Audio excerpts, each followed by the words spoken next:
Je suis Mylène Sauvé.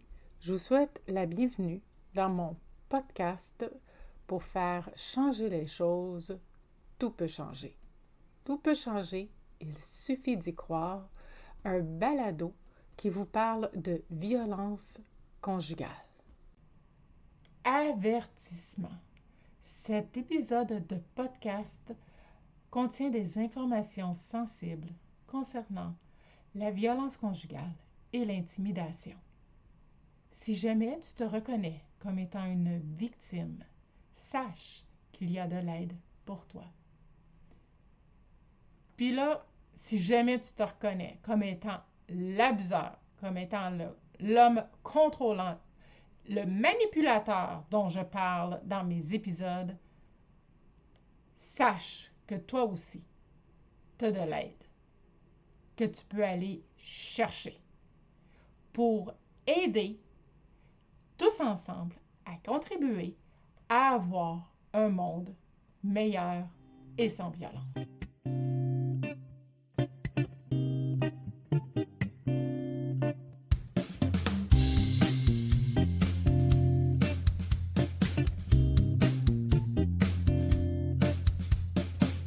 Tout peut changer.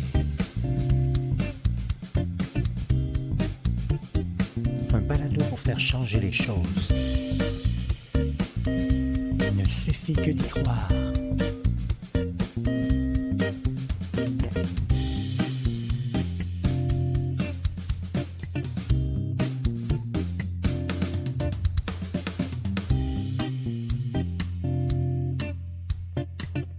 Tout peut changer, tout peut changer. Saison 2, épisode 4, la pyramide de la violence conjugale. Dans les épisodes précédents, je vous ai parlé de la violence conjugale. C'est quoi au juste? Je vous ai aussi fait part de différents types de violences que l'on retrouve dans une relation toxique, malsaine. Je vous ai aussi partagé les différents contrôles qu'une victime peut vivre. Maintenant qu'on a passé au travers de tout ça, je vous propose aujourd'hui, dans mon épisode du jour, de regarder de plus près c'est quoi la pyramide de la violence conjugale. Peut-être que vous n'avez déjà entendu parler auparavant. Donc aujourd'hui, on va venir regarder un petit peu plus en détail c'est quoi cette pyramide-là au juste. Hein? Puis c'est quoi comment ça peut vraiment venir escalader. Donc encore une fois, aujourd'hui, un sujet pas très facile à venir discuter. Mais ô combien que c'est important de le faire.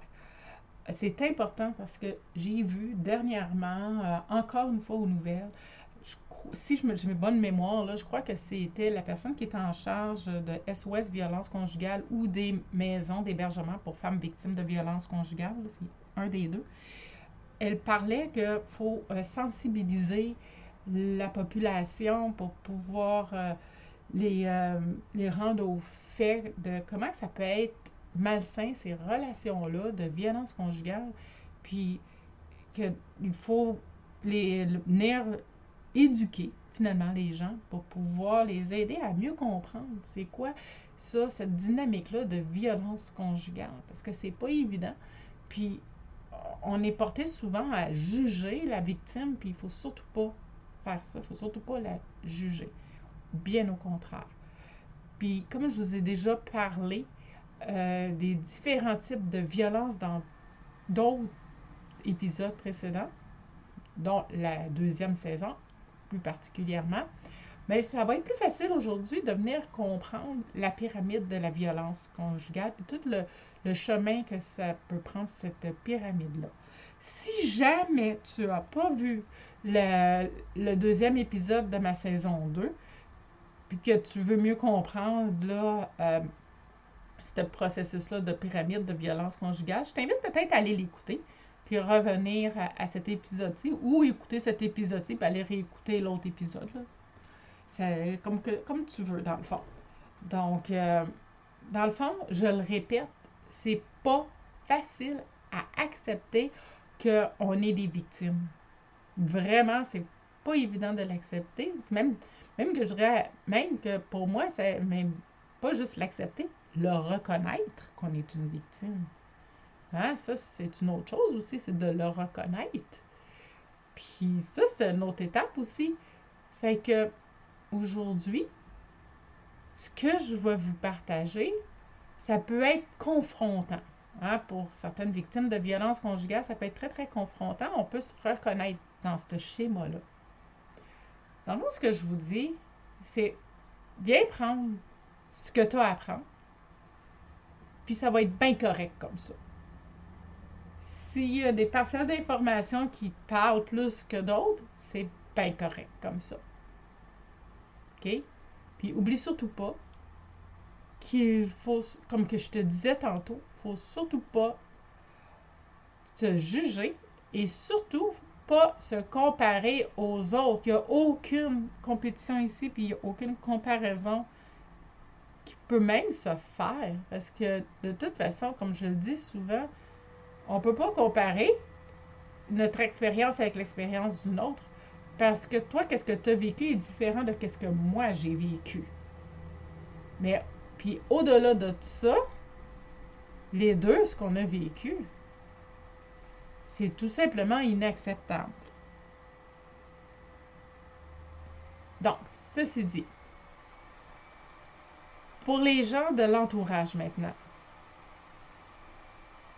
s'il vous plaît, pas juger la victime.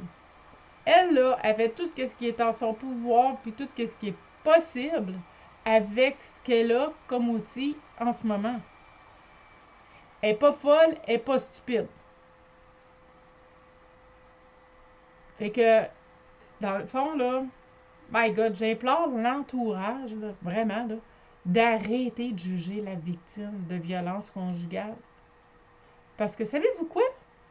Ça pourrait bien être vous, la prochaine victime. Oui, parce que personne, je le dis et je le répète, personne n'est à l'abri de la violence conjugale. Que vous soyez un homme, que vous soyez une femme, personne n'est à l'abri. Tout le monde peut avoir un jour ou l'autre, à certains niveaux, en être victime. Donc, on va débuter maintenant plus en détail avec la pyramide de la violence conjugale. Puis, la première marche de la pyramide, dans le fond, c'est la violence psychologique. Hein? Comme que j'ai dit dans d'autres épisodes précédents, on est... tu sais, ça commence à quelque part. On n'ira pas... pas on n'ira pas, mais notre abuseur, notre homme contrôlant, ici en l'occurrence, je parle des hommes parce que c'est de ça mon expertise. Ça peut être aussi bien une femme contrôlante aussi, là, ça se peut. Mais ici, pour le besoin de la cause, pour le besoin de mon podcast, on va parler d'homme contrôlant. Donc, pour ce qui est de l'homme contrôlant, c'est ça. Lui, quand on le rencontre, cette personne-là, c'est bien certain qu'il n'y arrivera pas puis nous faire notre premier œil au beurre noir quand on le rencontre la troisième soirée qu'on le voit. Il y a une escalade qui s'installe. Il y a ça commence sournoisement.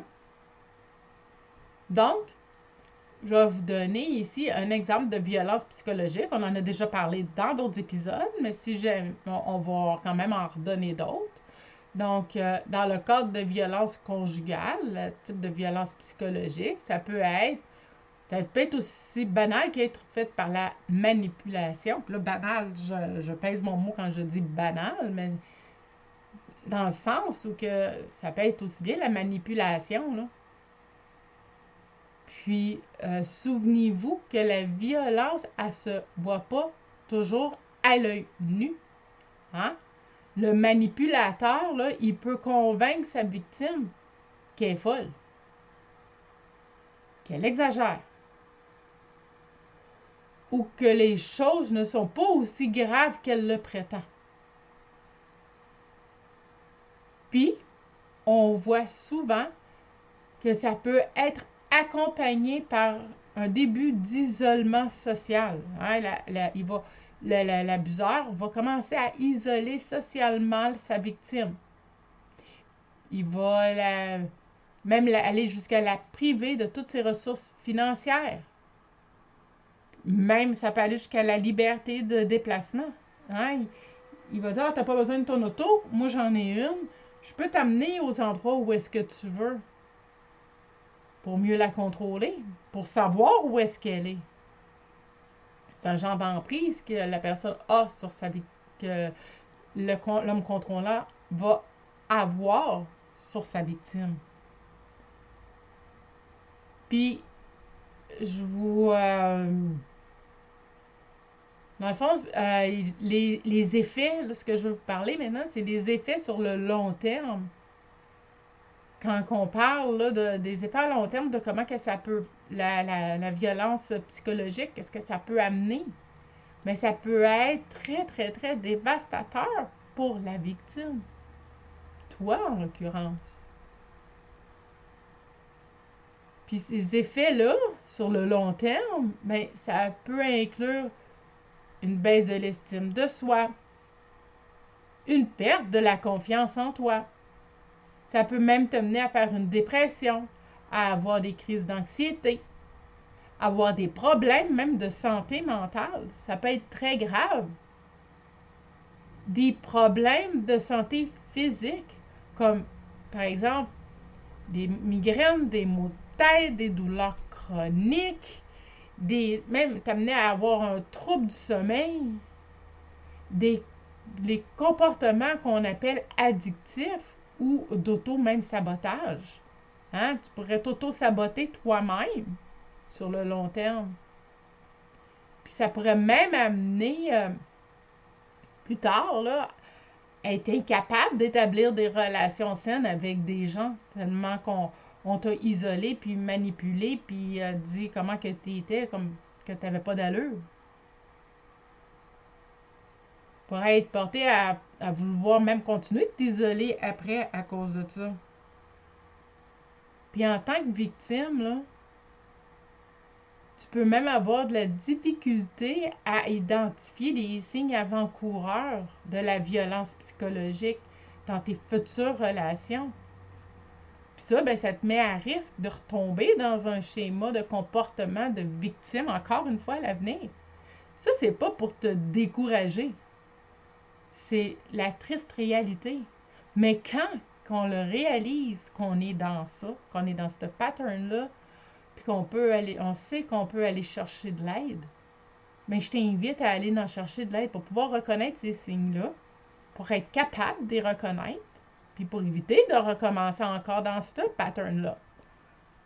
Fait que c'est ça, tant qu'on s'en rend pas compte, ben, quand on s'en rend pas compte, on s'en rend pas compte, hein, comme qu'on peut dire. Fait que si on veut arrêter cette roue-là qui tourne, il faut s'en rendre compte. Puis, ben, faut bien que ça commence à quelque part, ce travail-là.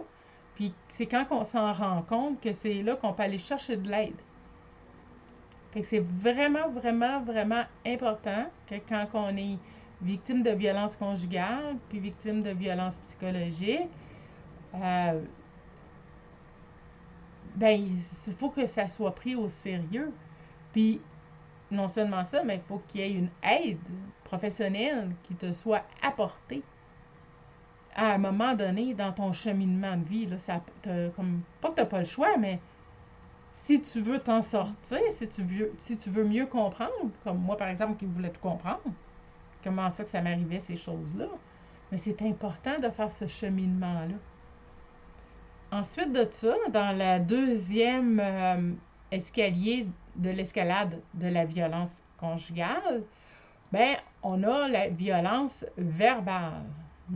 Donc, un exemple de violence verbale, ben, ça peut être quand ton partenaire violent, contrôlant, narcissique utilise des mots qui vont chercher à t'humilier, qui vont chercher à te blesser, te contrôler, même t'isoler. Un exemple, il pourrait te dire que tu es stupide, que tu es inutile, que tu peux pas faire quoi que ce soit sans lui, bien sûr, hein, sans lui. Puis que tu es la cause là, de tous les problèmes dans la relation. Hein? C'est jamais lui le problème, comme que j'avais déjà parlé dans un autre épisode. Puis, dans le fond, que tu mérites pas l'amour ou tu mérites pas l'attention qu'il te porte. Puis encore une fois, il y a des effets sur le long terme d'une violence verbale sur une victime. Puis ça peut être très grave, puis ça a des effets vraiment durables. Pour vrai, là, les miens continuent encore, là, même à ce jour, là, 15 ans plus tard. Mes séquelles de violence verbale perdurent encore. C'est beaucoup moins fort, mais c'est encore là. Puis comme victime, tu peux vraiment, là, mais vraiment développer un très faible estime de toi-même. Tu pourrais développer encore une fois de l'anxiété, encore une fois de la dépression, même que ça peut aller jusqu'à un stress post-traumatique. Puis même, ça peut même t'amener à avoir des idées suicidaires. J'en ai eu. Parce que je me disais que j'étais tellement bonne à rien que ça me donnait quoi de continuer? Puis de toute façon, dans ce temps-là, j'avais même la DPJ qui j'avais l'impression que même eux voulaient avoir mon enfant. Fait que je me suis dit, si tout le monde veut avoir mon enfant, ben j'ai plus aucune raison de vivre, là. Fait que aujourd'hui, je peux te dire que j'ai passé à travers tout ça avec de l'aide. Puis que maintenant, j'en suis sortie vraiment grandie de cette expérience de vie-là. Puis la violence verbale, elle peut aussi avoir des effets négatifs sur ta vie aussi professionnelle et bien sûr personnelle. Parce que tu peux perdre complètement confiance en toi-même. Puis quand tu y penses, là, ça fait pas mal de sens, hein? Après la façon que tu as été traité, tu peux aussi avoir de la difficulté à t'exprimer avec les autres, même avec ta famille que tu connais depuis toujours.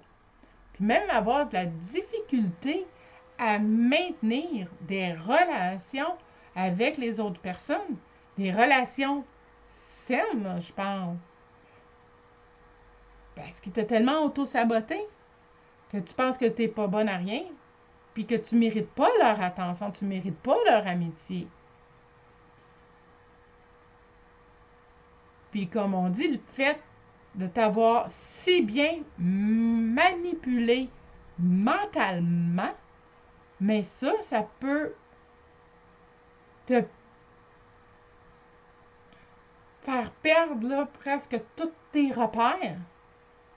Si c'est pas tous tes repères, pas presque, toutes. Parce que, dans le fond, tu as tous tes repères que tu avais, que tu t'étais mis des petites bases tout au long de ta vie. Ça vient ça vient de tout être saboté puis laissé dans ses mains à lui. C'est lui maintenant qui a le pouvoir sur toi. My God, ça fait dur, hein, dit comme ça.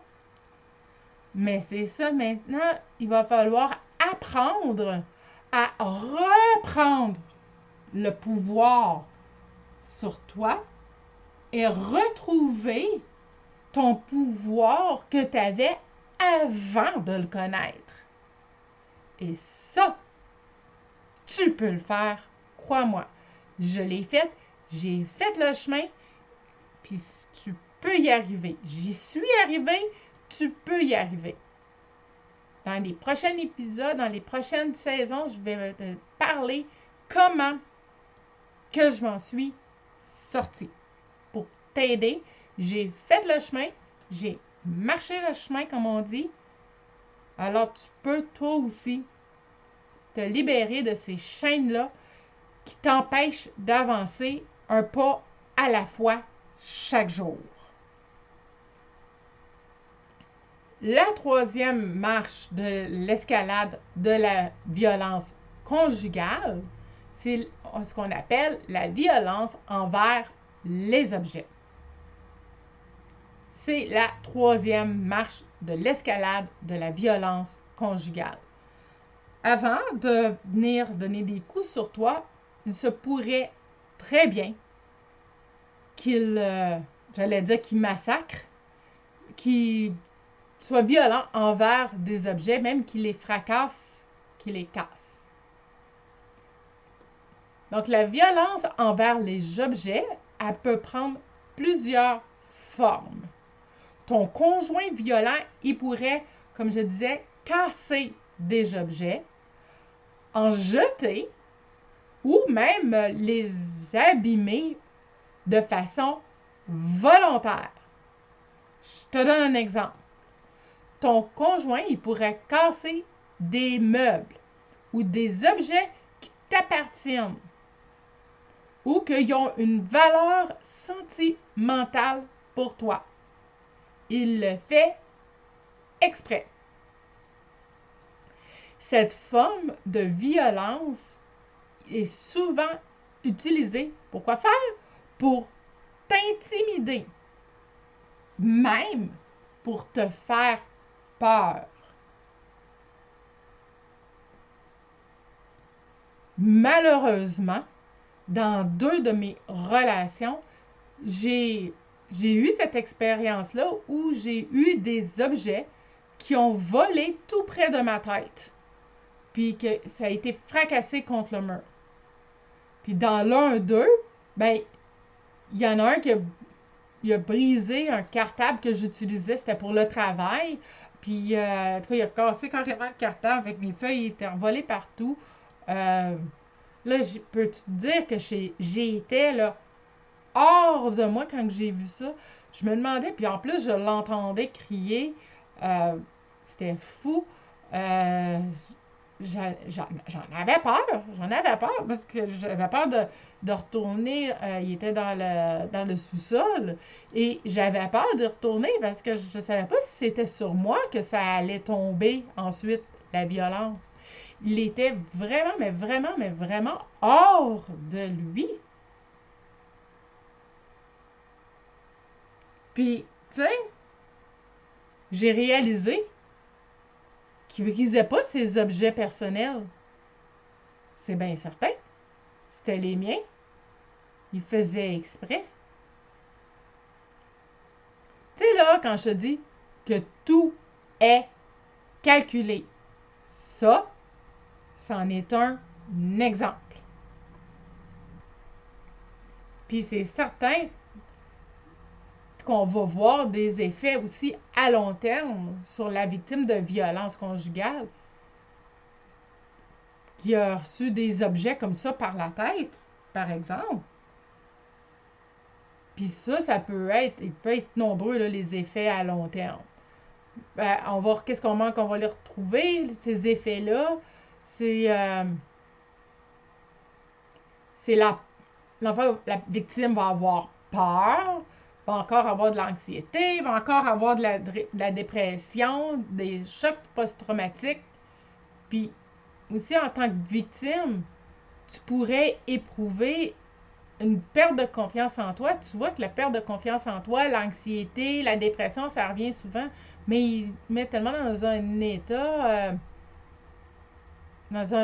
de contrôle, puis d'oppression, puis que tu as l'impression d'être coincé. Fait que c'est sûr qu'il va y avoir des effets par rapport à tout ça, par rapport au long terme. L'estime de soi va aussi venir en jeu ici aussi, parce que tu es témoin de l'intimidation puis de la destruction, encore une fois, volontaire de tes objets qui te sont excessivement chers à tes yeux. Puis ça pourrait même, dans certains cas, rendre tes sorties en public difficiles pour planifier des événements ou pour même la décoration de ta maison. Parce que si tu penses planifier une décoration quelque part, tu sais pas, tu vas vivre dans le stress que peut-être qui va venir détruire tes objets. Ça peut être très stressant.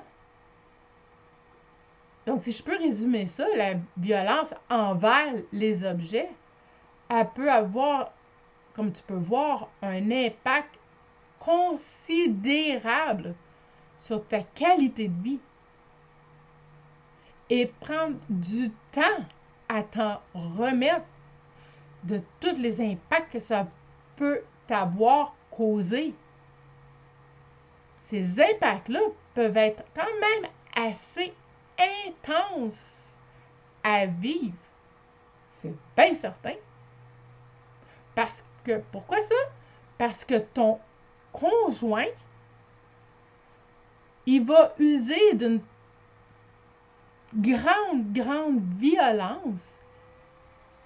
Ça, là, cette violence-là, elle va te marquer, comme on pourrait dire, au fer rouge. Puis ça, pour longtemps, crois-moi.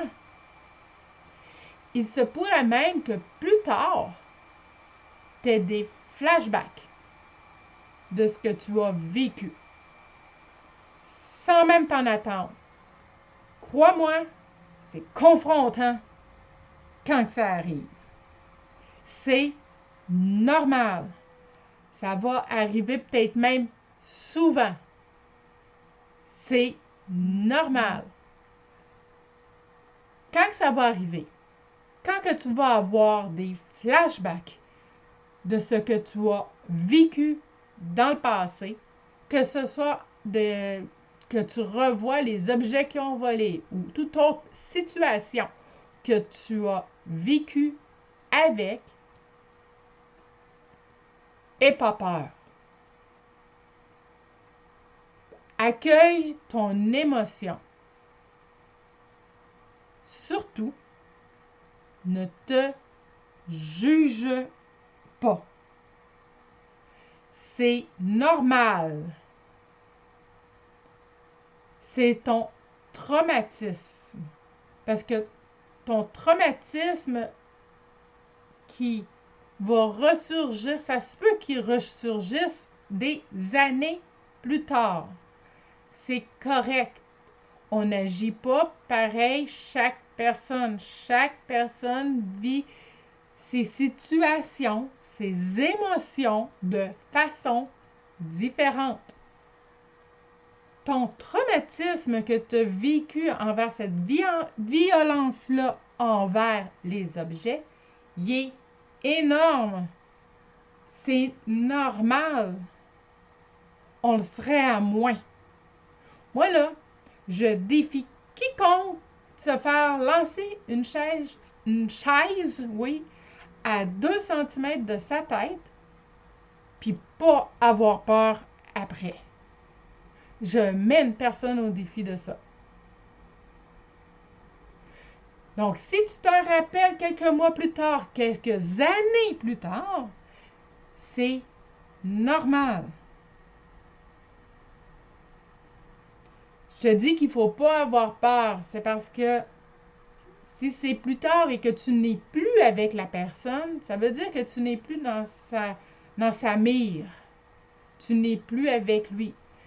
C'est juste que ton corps a des mémoires et ton corps se souvient de choses que tu as vécues. Ça se pourrait très bien qu'il t'arrive une situation qui te replonge dans ça. Que tu vois quelque chose à la télévision. Que tu vois quelque chose qui te fait rappeler cet événement-là. C'est normal que ton corps va venir te faire un genre de flashback, puis te remettre un peu dans l'émotion que tu étais auparavant. Dis-toi que c'est seulement un flashback, et que tu es en sécurité maintenant. Bien sûr, si c'est le cas, si tu es vraiment en sécurité et que tu n'es plus dans cette relation toxique-là. Ensuite de ça, on arrive à la 4e marche de l'escalade de la violence conjugale. Et là, c'est la violence physique. Donc, c'est la 4e marche de l'escalade de la violence conjugale. Comme je disais, la violence physique, c'est elle qui paraît, c'est elle qui paraît parce qu'elle laisse des marques sur le corps, puis c'est elle qu'on voit le plus. Dans le fond, parmi tous les différents types de violence, encore là, comme tu peux le constater, elle n'arrive pas en premier lieu dans l'escalade de la violence conjugale. Souvent, le partenaire violent, ben, il va user de cet abus-là de pouvoir pour te faire comprendre que c'est lui le maître de la maison. Qu'il en est ainsi. Sans rien d'autre à dire pour toi, la pauvre victime. Est-ce que ça veut dire que tu es soumise? Pas du tout. Tu n'es pas soumise. Loin de là. C'est quoi ça veut dire? Que tu es aux prises aux mains d'un être violent, contrôlant, manipulateur, narcissique. Moi, je l'appelle, sais-tu comment?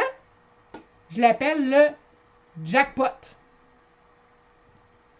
Puis là, je vais te donner un exemple de violence physique que tu pourrais peut-être vivre dans ta relation de violence conjugale lorsque donc, dans le fond, c'est quand ton partenaire violent, il va te frapper, il va te pousser, il pourrait même aller jusqu'à te tirer les cheveux, te mordre, t'étouffer, te brûler, hein, pour être sûr qu'on voit les marques, ou même utiliser un objet pour te blesser physiquement. Puis là, comme on dit, c'est vraiment pas surprenant de comprendre qu'il y a des effets à long terme de ce type de violence physique-là sur toi. Puis ça peut même être très grave, dévastateur et durable. Tu pourrais très bien, en tant que victime, développer encore là des sources de troubles, de stress, des stress post-traumatiques. Hein? Encore une fois, là, l'anxiété, elle pourrait augmenter d'un cran, donc avoir de l'anxiété accrue. Encore une fois, tomber en dépression, mais vraiment littéralement tomber en dépression. Tu pourrais avoir, comme moi j'ai eu, des troubles de sommeil, des troubles de l'alimentation aussi. Parce qu'il pourrait t'avoir blessé tellement physiquement que tu pourrais peut-être même avoir des problèmes à manger. Mais aussi des troubles de l'alimentation, des problèmes de santé mentale, physique. C'est sûr que ça va amener peut-être une baisse de l'estime de soi. Puis des difficultés dans l'avenir à faire confiance aux autres. Tu pourrais même développer un sentiment de culpabilité, de la honte, de la colère. J'ajouterais même beaucoup de colère. On serait à moins. Hein, après avoir vécu tout ça, c'est sûr qu'on... Puis, tu sais, ça, la colère que tu pourrais développer envers toi-même, c'est tout à fait normal. Mais il ne faut surtout pas se juger.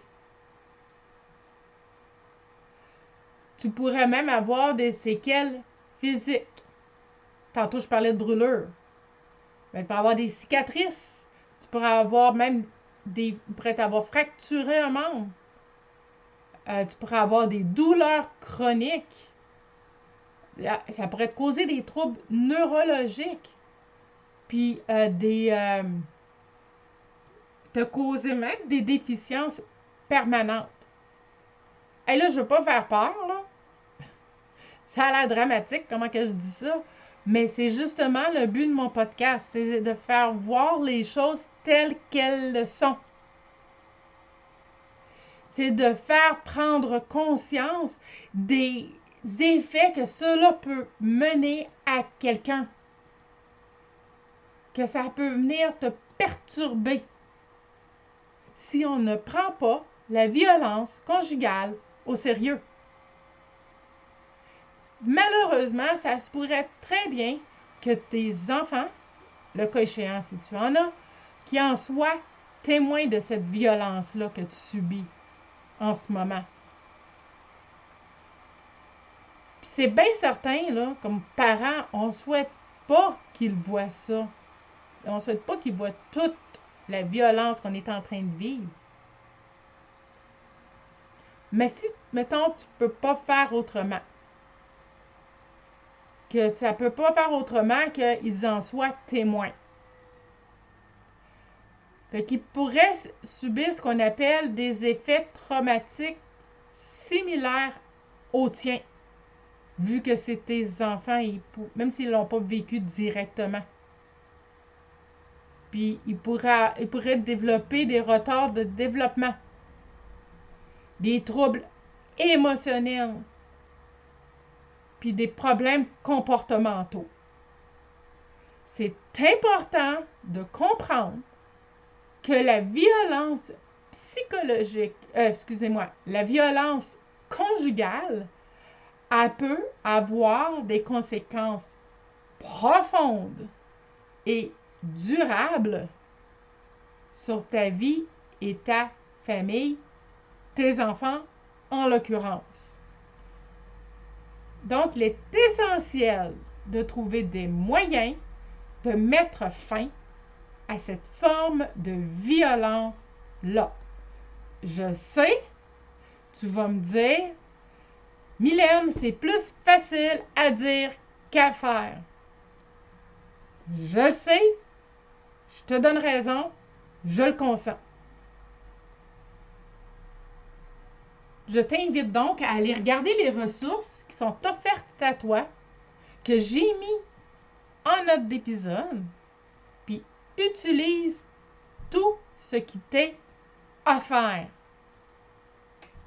Et pas peur d'aller chercher l'aide, c'est de l'aide professionnelle et eux vont être en mesure de t'aider et de te guider vers une porte de sortie qui va pouvoir t'aider, toi, la victime de violence conjugale, à pouvoir reprendre ton pouvoir, puis à mieux gérer tes émotions, puis à mieux gérer tout le reste qui va arriver dans ta vie plus tard.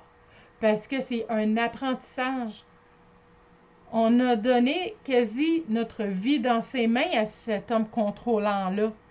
Il faut réapproprier notre vie. Il faut se réapproprier notre pouvoir. Et il y a de l'aide qui existe pour ça. Je le répéterai jamais assez. Ensuite de ça, on a la violence sexuelle, qui est le cinquième, qui n'est pas mais la cinquième marche de l'escalade de la violence conjugale. Ça, là, je consens, la violence sexuelle, c'est vraiment délicat comme sujet, mais ça peut même être sensible, mais combien important à en parler. La violence sexuelle, elle peut prendre différentes formes, y compris le viol, la contrainte sexuelle, l'agression sexuelle, la manipulation génitale féminine, le mariage forcé, puis la prostitution forcée, des positions forcées également. Puis, c'est pas parce que tu es en couple avec quelqu'un que tu n'es pas victime d'une agression sexuelle. C'est ce qu'un policier m'avait déjà mentionné. Dans le fond, dès qu'on dit non, que ce soit à notre partenaire de vie ou que ce soit à quelqu'un d'inconnu, quand on dit non, c'est non. Et quand que l'abuseur, notre conjoint, l'homme contrôlant, narcissique, manipulateur, violent, veut nous forcer à faire quelque chose sexuellement qu'on n'a pas consenti, c'est une violence sexuelle. Tu auras compris qu'il y a des effets à long terme sur les victimes qui vivent de la violence sexuelle. Ça peut inclure des problèmes de santé mentale, tels, encore une fois, que la dépression, du stress post-traumatique, de l'anxiété. Ça pourrait même mener à de la toxicomanie, puis même des comportements risqués. La victime, les victimes pourraient également éprouver des problèmes physiques, comme par exemple des douleurs au niveau de l'abdomen, des douleurs pelviennes, une fatigue chronique, des maladies sexuellement transmissibles également. Ce n'est pas à négliger ce côté-là non plus. On parle aussi de l'estime de soi, de la confiance en soi, qui peut être gravement affectée. Parce que ça peut aussi venir limiter dans ta capacité de construire une relation saine plus tard avec d'autres personnes. Même d'entreprendre une autre relation avec un nouveau partenaire, ça peut être difficile. Parce que les séquelles peuvent rester longtemps. Si tu n'as pas traité de ce problème-là, si on peut dire ça comme ça, mais éventuellement, tu peux avoir ces conséquences-là à long terme. Donc, c'est important de rappeler ici que chaque personne va réagir différemment aux différents types de violences, et ici, violence sexuelle, puis que l'impact peut varier considérablement d'une personne à l'autre. Ça dépend aussi sur quelle intensité, mais pas intensité, mais c'est jusqu'à quoi que la personne vous a forcé de faire. Donc, ça peut être très traumatisant de ce côté-là, de comment, jusqu'où ça a été pour vous l'obligation de faire quelque chose qui était hors de votre contrôle, hors de votre vouloir. C'est bien certain qu'après, ça peut être difficile d'avoir des relations avec d'autres personnes à cause de tout ça. Tu sais, je parlais que votre estime va descendre à cause de ça. Oui, surtout s'il dit que t'es pas bonne, comment que tu y fais l'amour, c'est pas de la bonne manière, qu'il aime pas ça, que t'es pas bonne, c'est sûr que tu vas garder ça dans la tête.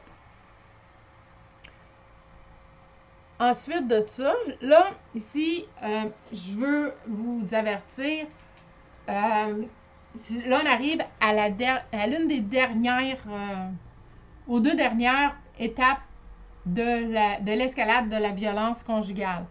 Ici, je ne veux pas faire peur à personne, mais il faut en parler à cause que justement, on en voit trop souvent aux nouvelles et la raison de mes podcasts, c'est justement pour en sauver une du féminicide. Donc ça, c'est mon but premier. C'était mon but premier avec mon livre que j'avais sorti en 2014 et c'est encore mon but aujourd'hui avec les podcasts. C'est d'éviter d'en arriver à la 6e marche de l'escalade de la violence conjugale, l'homicide ou le féminicide, qui est la 6e marche de l'escalade de la violence conjugale. Comme vous l'avez constaté par vous-même, ceci arrive à la fin de la pyramide de la violence conjugale. C'est l'ultime violence qui mène jusque-là. Plusieurs raisons sont là pour en arriver là.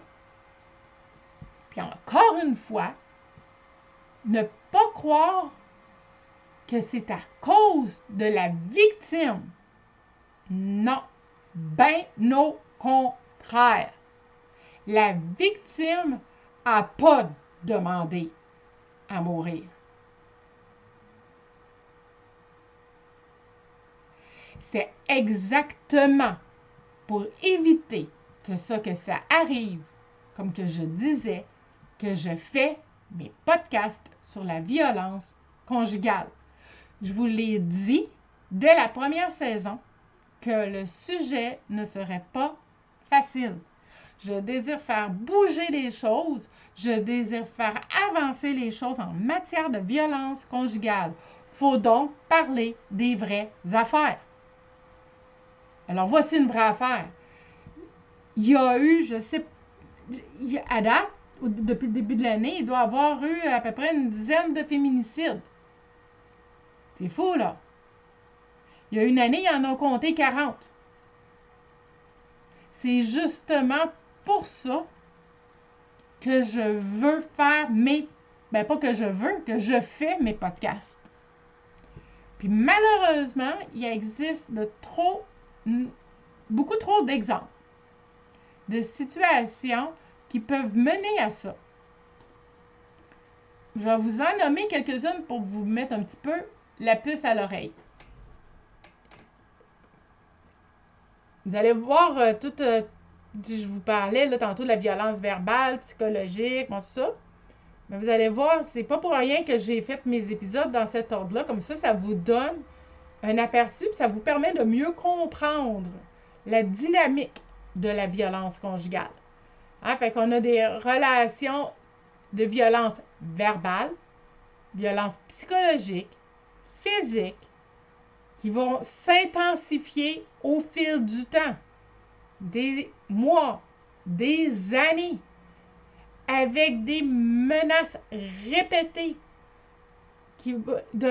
On va se faire menacer de mort ou même de violences graves.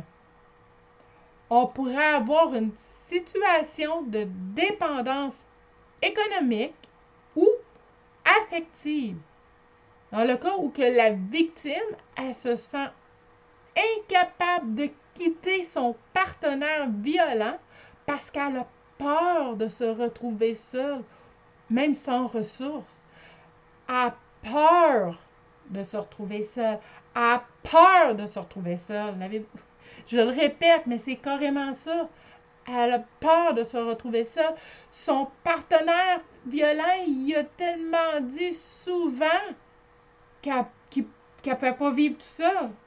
Que lui, là, c'était le seul qui pouvait l'aimer comme ça.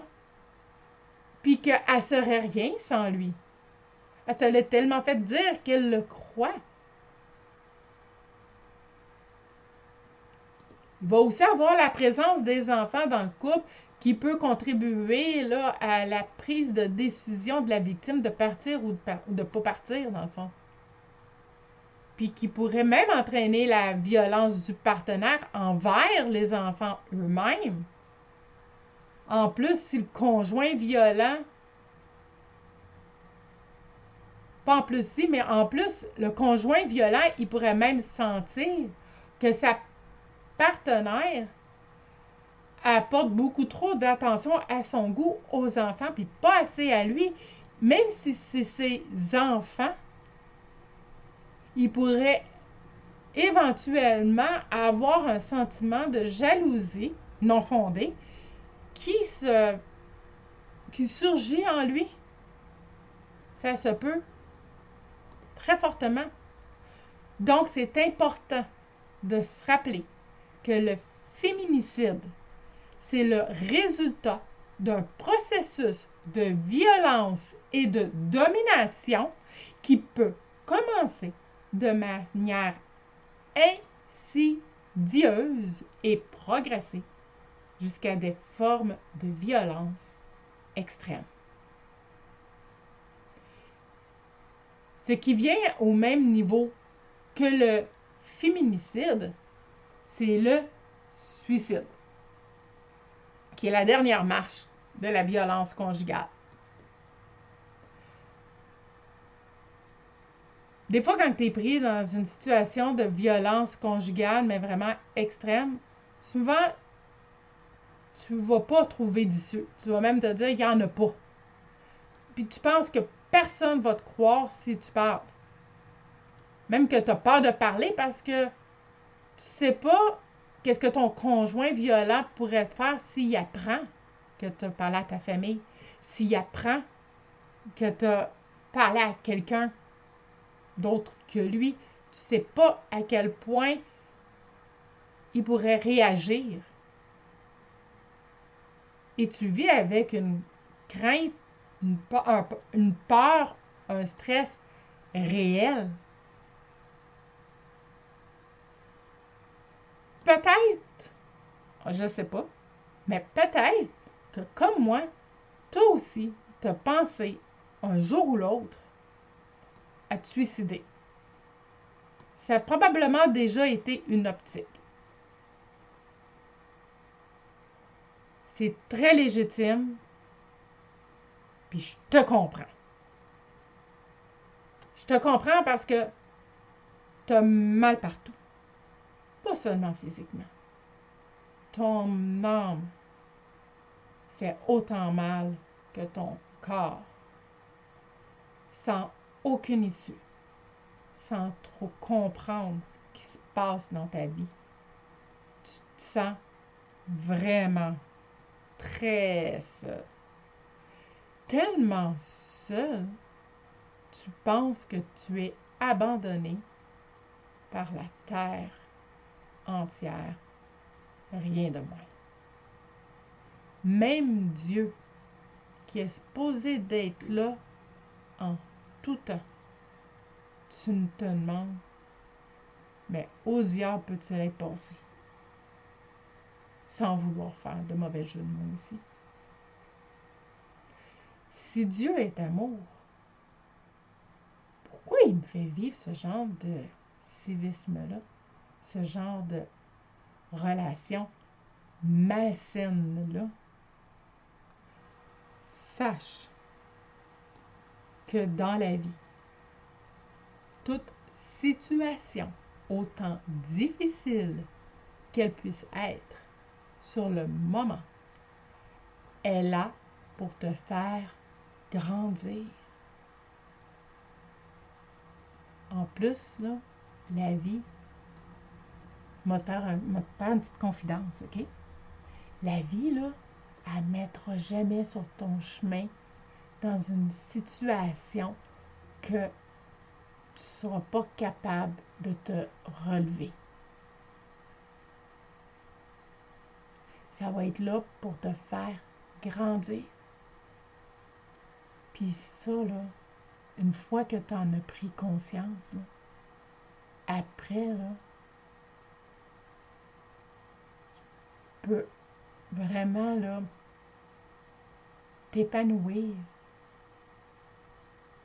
Puis, quand tu as pris conscience que tu en es une victime, l'aide est là, est à ta portée. Puis, sache que le suicide, c'est la dernière étape avec le féminicide. Et sache aussi que tu as le choix d'arrêter d'un coup ta souffrance en te suicidant. Oh boy. OK. C'est rough, hein, dit comme ça. Mais est-ce que c'est vraiment la solution miracle? Le suicide? Ben non, c'est pas la solution miracle. Est-ce que c'est la solution parfaite? Non plus.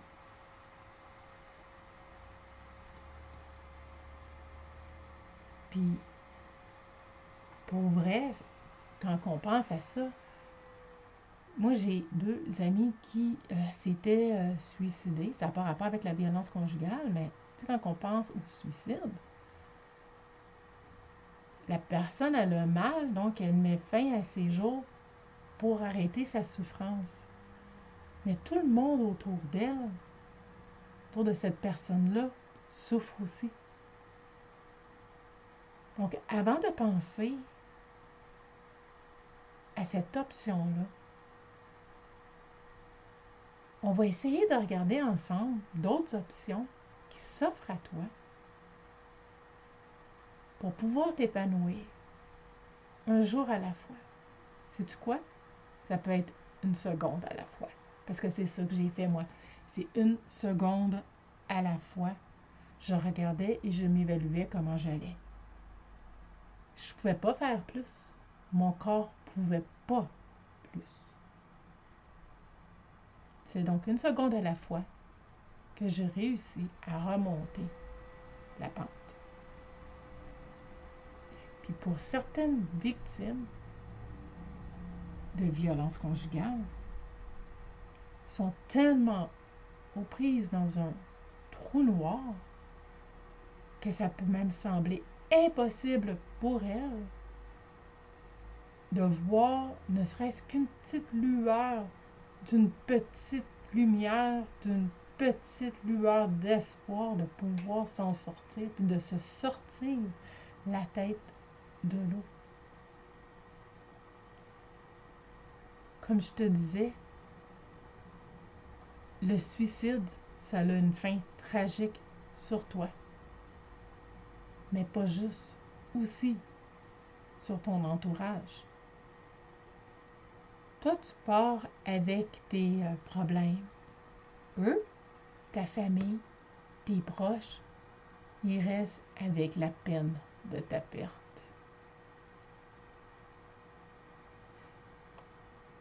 Tu es une personne forte, même si tu as vécu la violence conjugale.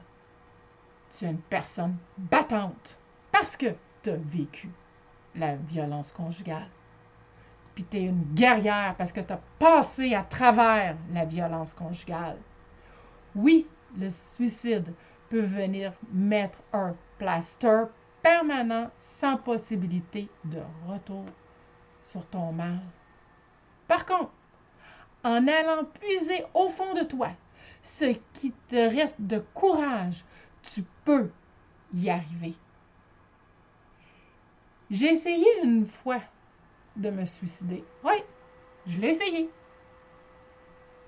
Puis je me suis même dit que ça valait rien que je sois là, étant donné, comme que je te disais au départ, que la DPJ puis ma belle-sœur, ils voulaient mon enfant. Moi, là, sans mon enfant, là, j'étais plus rien. Fait que pourquoi continuer d'exister si j'avais plus ma raison d'être? Je ne sais plus ce que ma belle-sœur m'avait dit exactement, mais je sais qu'elle avait fait flipper. Je sais que j'avais fait flipper ma mère, littéralement, avec mes paroles. Puis ma belle-sœur, c'est ça qu'elle m'avait dit. Elle m'avait dit que ma mère, elle avait été blessée par les paroles que j'avais dit de vouloir me suicider. Mais à l'époque, c'est ça que je ressentais au plus profond de moi. La douleur était immense. La douleur était intense. Par la suite, j'ai pensé à mon fils. Je me suis dit que j'étais pour me battre pour lui. C'était pour moi une très grande source de motivation. Je m'étais dit que j'étais pour me battre pour lui. Donc, le suicide n'était plus une option. Avant de prendre cette décision-là, pense-y très bien. Appelle le centre Suicide Action. Ce centre-là va pouvoir te venir en aide. Va chercher l'aide. Je te le dis et va te le répéter à chaque épisode. Cette aide-là, elle existe. Elle est là pour toi. Ne laisse pas cet être pervers, contrôlant, narcissique, violent gagner. Montre-lui que tu es une combattante. Montre-lui que tu es plus forte que lui. Montre-lui que tu n'as pas besoin de rabaisser les autres pour te valoriser. Montre-lui la guerrière qui sommeille en toi. Montre-lui que tu as repris le pouvoir sur ta vie. Tu vas voir, quand tu vas réussir à faire ça, my God, les choses vont changer. J'ai passé par là, je peux te le dire. Tu vois, c'est sur ça que moi, personnellement, je me suis forgé mon caractère. Peu à peu, chaque jour, après cette relation toxique-là. Je te dis pas que ça a été facile. Ça a été très difficile, même que ça a été long. Le processus de réhabilitation et de se remettre et de reprendre le pouvoir sur nos vies, my God que c'est long. Mais on y arrive. J'ai fini par comprendre que moi aussi, je pouvais vivre. J'ai fini par comprendre que j'avais une valeur aux yeux des autres. J'ai fini par comprendre que j'avais une très grande valeur aux yeux de mon fils. Et aujourd'hui, mon fils est rendu à 15 ans. Puis il me dit à tous les jours, il ne passe pas une journée sans qu'il me dise « Je t'aime, maman ». Et il a 15 ans. Donc, je sais maintenant que je disais au début, je faisais ça pour lui, mais ça a vraiment valu la peine que je fasse ça pour lui. Aujourd'hui, je suis récompensée. Alors maintenant, aujourd'hui, au moment que je vous parle, est-ce que le suicide est encore une option dans ma vie? Non. Parce que je suis contente de mon cheminement parcouru jusqu'à maintenant? Certainement. Bien évidemment. Puis je pourrais même aller jusqu'à dire que je suis fière de moi. Oui. Puis sais-tu quoi? Mais toi aussi, tu peux faire ce chemin-là. Comme je viens de te dire, c'est long. Ça m'a pris, on va te le dire, là. Je te dis que ça a été très long, là. Ben, ça m'a pris proche de 10 ans. Oui, tu as bien compris. Ça a été pas loin de 10 ans pour m'en remettre. Ça prend de la patience. Ça prend de la persévérance. Il ne faut surtout pas lâcher. Aujourd'hui, sais-tu quoi? Ben, je dis merci à la vie d'être encore là en vie aujourd'hui. Oui. À cause de tout le chemin que j'ai parcouru, puis d'où je suis rendue, comme je viens de dire, pas mal fière de moi, je suis pas mal fière du chemin parcouru. Puis toi aussi, tu peux faire ce chemin-là, puis je vais t'en parler dans les prochains épisodes, dans la prochaine saison aussi. Ça va être surtout dans la prochaine saison, parce que ici, dans la saison 2, on est plus au cœur de la violence conjugale. Donc, inquiète-toi pas. Dans la saison 3, je vais venir te parler de comment je m'en suis sortie, puis du chemin que j'ai fait, puis comment qu'aujourd'hui, je suis devenue plus résiliente, puis comment qu'aujourd'hui, je peux même venir t'aider aussi à reprendre le pouvoir sur ta vie. J'espère que ce témoignage dans cet épisode-là t'a donné ou même redonné de l'espoir. Puis surtout, le goût de vivre. Je l'espère du fin fond du cœur. Je vais prendre quelques instants pour vous remercier encore une fois pour votre écoute. Ça veut dire beaucoup pour moi. Si vous pensez que quelqu'un pourrait avoir besoin des informations que je viens de parler dans cet épisode-ci, gênez-vous surtout pas à aller partager cet épisode-là du jour avec une personne que vous pensez qui pourrait peut-être en avoir de besoin. Je vais vous mettre en note d'épisode toutes les ressources que vous avez besoin pour pouvoir vous sortir de cette violence-là, puis pour pouvoir revenir prendre du pouvoir sur vous. J'ai également écrit, comme je parlais plus tôt aujourd'hui dans mon épisode j'avais écrit un livre en 2014. Donc, je vais vous mettre un lien que vous puissiez aller vous le procurer sur Amazon. J'ai aussi d'autres petits projets là, qui arrivent que je vais vous parler plus spécialement plus tard dans les prochains épisodes, probablement dans la prochaine saison. Je travaille sur des très beaux projets qui sont en train de voir le jour bientôt. Puis, dans la prochaine saison, je vais être en mesure de probablement vous parler d'une belle primeur. Donc, j'ai très, très hâte. Restez à l'affût. Et puis, moi, je vous souhaite de passer une très belle fin de journée. Prenez soin de vous. Et j'espère sincèrement te retrouver dans un prochain épisode.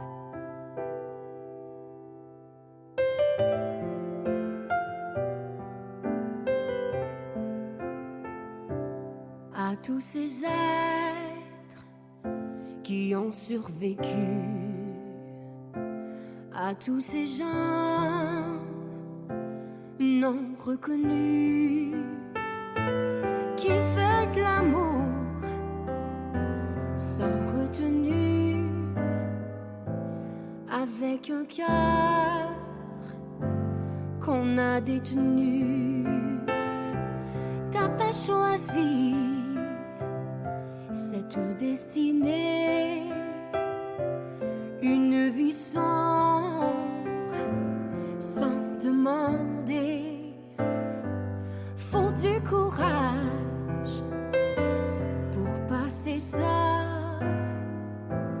Tu n'es pas seul dans ce combat. Changer, tout peut changer. J'aimerais changer.